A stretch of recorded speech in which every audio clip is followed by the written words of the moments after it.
हाय hello दोस्तों, welcome back to my channel the review show. आज हम एक तेलुगु मूवी के ऑफिशियल ट्रेलर पे रिएक्शन देने वाले हैं। मूवी का नाम है बैंड मेलम। इसमें हर्ष रोशन, श्रीदेवी, साई कुमार और बहुत सारे लोग हैं।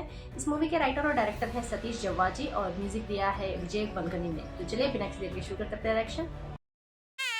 చిన్నప్పుడే మా అమ్మ చచ్చిపోతే నా అన్నని అమ్మ లెక్క చూసుకున్నా నేను అడిగితే పానమైన ఇస్తాడు ఇస్తాడని మా అవ్వ ఆసరా పింఛన్ పందు రైతు బంధు పందరా నా చెల్లి కళ్యాణ లక్ష్మి పందవరా సరేనా వీళ్ళిద్దరు భవిష్యత్తు నాకు అర్థమైంది. ఇందాక నేను పాడిన పాట 3 ఏళ్ల కిందట విన్నా అయినా గుర్తుంది. గదే నా మ్యూజికల్ మెమొరీ. మ్యాప్ లో ఇండియా ఏడున్నది చెప్పరా? గదంతా ఇండియానే. అది వరల్డ్ మ్యాప్ రా. ఇండియాలో వరల్డ్ ఉండదా? రాజీ ఏ బాబు మీదే క్లాస్? Middle class sir. మీ మ్యూజిక్ తోనే ఆయన ఆత్మకి శాంతి కలుగుద్దని నమ్మిన మీరు నా నమ్మకం నిలబెట్టిండు, మా నాన్న బొందబెట్టిండు. Waste fellow. నువ్వు అట్లానికి నా గుండెకి ఏమైతుంది? మన టాలెంట్ క్యారెట్ లాంటిది. అందరికి పైన మొక్క మాత్రమే కనిపిస్తుంది, అసలు క్యారెట్ లోపల ఉంటుంది. ఎవడో ఒకటి వచ్చి పీకితే గానీ అది ఉందో లేదో ప్రపంచానికి తెలియదు. కరెక్టే గాని ఇప్పుడు ఎవరు ఇస్తారా? యాద పెట్టుకో, ఏదో రోజు నేను మంగిలింగ్ చెప్తా. అరే బాబా, మా బర్రీనిదిగా ఇగో చుట్టుపాలు. నువ్వేదో తండ్రి అయినట్ట నవ్వేంద్ర.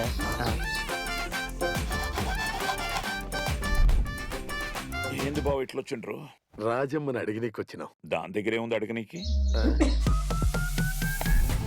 నువ్వు అత్తింటికి పోవుడు, ఆ గిరిగాడితో మాట్లాడు బంద్ చేయి. బేస్ వాయిస్ ఉందని బేస్లెస్ మాట మాట్లాడుకుంటే. నిమ్మకూరులో ఎన్టీఆర్ పుట్టాడు, మీ ఊర్లో గిరిగాడు పుట్టాడని చెప్పుకోవడం తప్పే దేనికి పనికిరారా? భూమి బతుకులు నా పెరగ చెప్పు. తమ్మి ఇక మీకు తిందామనే తిరం ఉండదు, పందామనే నిద్ర ఉండదు. ఈ యాదిగాన్ని యాదమరిసిందిరా. నీ అమ్మ ఉన్న మా మామగాడు అమ్మనిచ్చిండు, ఈ రోజు ఇది నమ్మకం ద్రోహం చేసింది. ఓతి మరదలు ఓనికి మరదలు. నన్ను ఎప్పుడన్నా బావని బిలాంగ్ విన్నావా? కొంచెం తెలివి ఉండాలి, అది నీకు లేదు, ఎప్పటికీ రాదు కూడా. ఇక నుంచి నేను దాని ముఖం చూడను రా. ఇప్పుడు అది నా గుండెలో లేదు, నా జిందగీలో కూడా లేదు మామా. నేను మస్తు లవ్ చేసిన, కానీ నన్ను దేకలే. నువ్వు వచ్చిన తర్వాత పగిలిపోయి నా గుండె రాతగా పెట్టుకుంటే నువ్వు మళ్ళా పగలగొట్టావు. నన్ను ఎడిసబెట్టు పోవే పో.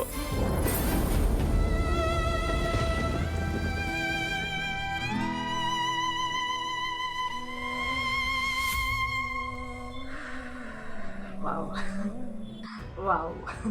स्टार्टिंग में जितना कॉमेडी लग रहा था, कितना फन एंटरटेनर लग रहा था, उतना ही लास्ट में वो इमोशंस को कुछ सेकंड्स में निचोड़ दिया यार।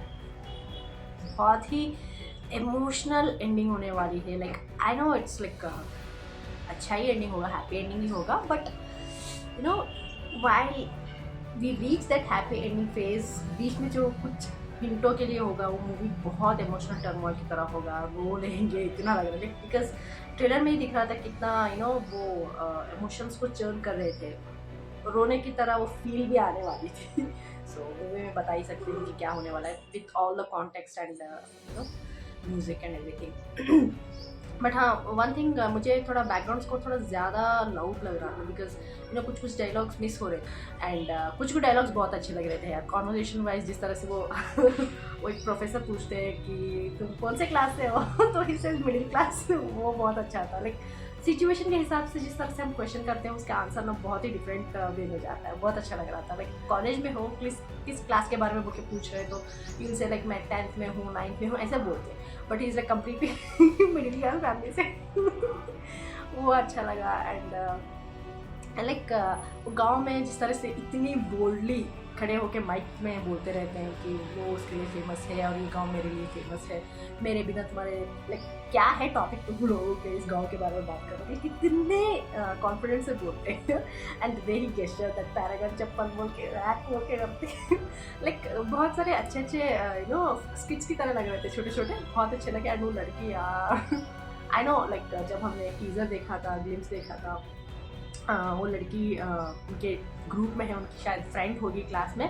So always with them, like हमेशा उनके साथ रहती है और वो अकेली है जो बहुत इनके जो भी छोटे छोटे फनी गेम्स होते हैं उसमें इसको बहुत ज़्यादा प्रॉब्लम होती है, like she gets hurt unintentionally obviously, but होती है हर्ट। सो आई थिंक वो साइकिल में जब जा रही थी ना, सब लोग उनके पीछे बाइक में आ रहे थे, पैरों से दबा रहे थे साइकिल, थोड़ा स्पीड अप बना रहे थे, लाइक उनके साथ साथ में जाने के लिए, लाइक उनके साथ पे एक साथ जाने के लिए पैर से पीछे साइकिल को दबाते आ रहे थे एंड वो स्पीड शायद वो कंट्रोल नहीं कर पाई and they stop at the entrance of there, किसी की शादी हो रही थी शायद, वहाँ रोक लेते हैं बट ये साइकिल कंट्रोल नहीं कर पाती प्रेशर से आगे चले जाते हैं पोस्टर को फाड़ के एंड ये लोग कोई भी उस लड़की के बारे में सोचते नहीं यार, everyone is like get off the bike and going straight to the function रोकने के लिए जा रहे हैं पता नहीं, बट उस लड़की के बारे में कोई सोचे नहीं, उसके पीछे गए नहीं कोई एज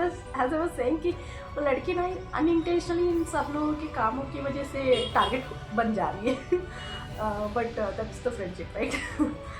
वो अच्छा लगा एंड कुछ टीज़र में हमने जब देखा था वो मुँह पे पानी फेंकते हैं ना जब वो खड़े, सुबह हो गई कि ऐसे कुछ फनी डायलॉग है वो, बट अभी इस कॉन्टेक्स्ट में ट्रेलर में पता चल रहा है कि he is like completely heart broken, इसलिए लोग सब लोग उनके पीछे पड़े हुए हैं, लाइक उनको चीरअप करने के लिए, उनको हंसाने के लिए, खुश करने के लिए, कि पता नहीं कुछ प्रॉब्लम्स की वजह से या फिर कुछ उनके स्टेटस के हिसाब से वो लेवल अप नहीं है, बैलेंस नहीं है, पता नहीं क्या है, बस साई कुमार जी को पसंद नहीं है उनकी बेटी को उनके घर बहू की तरह भेजना। जब वो आते हैं उनको पूछने के लिए, उनका हाथ पूछने के लिए, द वे ही सटारिकली से उसके पास क्या है देने के लिए, सो वो जिस तरह से I think he doesn't want to humiliate them but he wants to put it straight, वो एक स्ट्रेट लाइन की तरफ बोलना चाह रहे हैं कि नहीं यार, मेरी बेटी को तुम्हारे घर नहीं भेजूंगा, मुझे पसंद नहीं है तुम्हारे बेटे से मेरी बेटी की शादी करना। शायद वो कुछ हार्श निकल जाता है उनकी तरफ से and he feels very humiliated कि मेरे पेरेंट्स को इंसल्ट करके भेज दिया है उनके, and then I think he is trying to marry her off with some other guy, किसी के साथ खड़े हुए होते हैं ना उनसे बात करते वक्त, शायद उसके साथ एंगेजमेंट फिक्स करते हैं या फिर वो बात चलाते रहते हैं, that's why he is like वो कार्ड देके एंगेजमेंट का वो कुछ कार्ड देके वो भी हर्ट होने लगते हैं कि I think she doesn't realise her feelings at that point of time and जिस तरह से वो बचपन से स्कूल में एक साथ पढ़ते आए हैं, उनके जो भी कॉन्वर्जेशंस हैं वो शायद उनको हैज़ लाइक रिश्ते में है but she doesn't have those kinds of feelings and वो कॉन्वर्जेशन से देख सकते हैं कि इंडिया का मैप का है बताओ बोले तो जिस तरह से वो आंसर देते हैं शायद वो भी उनका दिमाग जिसके एक डायलॉग था तुम्हारा दिमाग ठीक नहीं है बोल के, like you are not smart enough, जिस तरह से वो बोलती है शायद उस तरह के कॉन्वर्जेशन जो होते रहते हैं वो सुन के वो शायद उसको थोड़ा उतना स्मार्ट नहीं समझती है, थोड़ा हिंदी ब्रेन का समझती है, पता नहीं कुछ शायद वो इसलिए उनके बारे में उतना ज़्यादा सोचती नहीं है कि he is not worthy of me बोल के, शायद उनका थोड़ा वो बन जाता है उनके माइंड में उनके लिए। So she doesn't stop her father looking for other person to marry her off. So ये लड़का जो हर्ष है वो बहुत ही लेट डाउन फील करता है कि हाँ ठीक है वो मुझसे पसंद नहीं करती, मुझे पसंद नहीं करती, प्यार नहीं करती है, बट मेरे पेरेंट्स को इस तरह से इंसल्ट करने की ज़रूरत नहीं थी, मुझे कार्ड भेज के मेरी फीलिंग्स को हर्ट करने की ज़रूरत नहीं थी बोल के वो थोड़ा ट्विस्टेड वे में समझते हैं शायद एंड मिसअंडरस्टैंडिंग्स कम्युनिकेशन ठीक से नहीं हो पाती है एंड देन दे गेट उनके बीच में वो कड़वाहट आ जाती है, लाइक बचपन से जो मिलजुल के रहे हैं कड़वाहट आ जाती है फीलिंग्स बीच में आने की वजह से, वन साइडेड हो जाता है मेरे बाद में। Then I think after he distances himself from her, ये सोच के कि मेरे पेरेंट्स का इंसल्ट हुआ है so she doesn't love me so I have to keep my distance, वो डिस्टेंस की वजह से शायद ये फील करना शुरू कर देती है, वो रियलाइज़ करना शुरू कर देती है कि हाँ यार मैं आदत हो चुकी है, आदत भी एक तरीके का फीलिंग ही होता है, वो आदत से you feel that it's not just about habit, it's not just about the person being there, you feel that you without them being by your side you start to miss them, you start to think about them, so वो feeling शायद उसमें आ जाती है and then she realizes that she also loves him very much but she doesn't realize that that's the problem here and जब वो जाती है तो I think at that point of time he is very hurt to accept। दिख रहा था last में जिस तरह से बोलते हैं कि मेरा दिल तोड़ दिया तुमने, मेरे पेरेंट्स को ऐसे कहा, like he is very hurt to forgive her at that point of time, और वो डिस्टेंस मेंटेन करना शुरू कर देता है and then she starts to pursue him I guess and उनके पेरेंट्स को मनाना वो सब कुछ क्लाइमैक्स में तो ये होने वाला है ट्रेलर के हिसाब से तो वैसे ही दिख रहा है।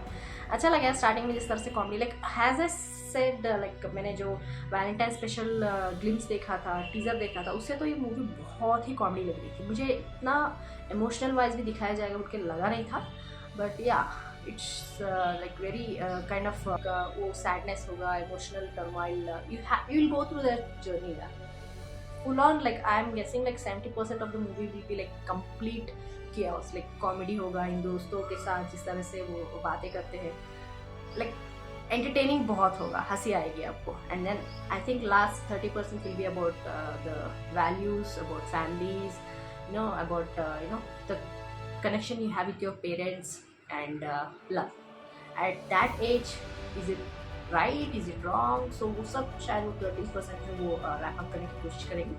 अच्छा लगा यार, म्यूजिक भी अच्छा लगा। एज आई सेड थोड़ा लाउड लगा मुझे डायलॉग्स के जब डायलॉग्स आ रहे थे ना तब भी लाउड लग रहा था, जब at least they would have tone down that sound while saying some dialogues. Anyways अच्छा लगा यार, और इन दोनों की एक्टिंग भी मुझे बहुत अच्छी लगी। एंड हमने एक गाने के ऊपर रिएक्ट किया हुआ था, लिरिकल सॉन्ग के ऊपर, एंड वाह यार मुझे पता रहा था ये दोनों बहुत अच्छी तरह से नाच सकते हैं, उस गाने से पता चला मुझे। वाह, I am hoping to see more of them. देखना पड़ेगा। आप लोग बताइए आपको क्या लगता है, कमेंट्स में जरूर लिखिए, दीजिए लाइक शेयर सब्सक्राइब करना मत भूलिएगा। फिर मिलते हैं अगले लेक्चर में, तब तक के लिए बाय।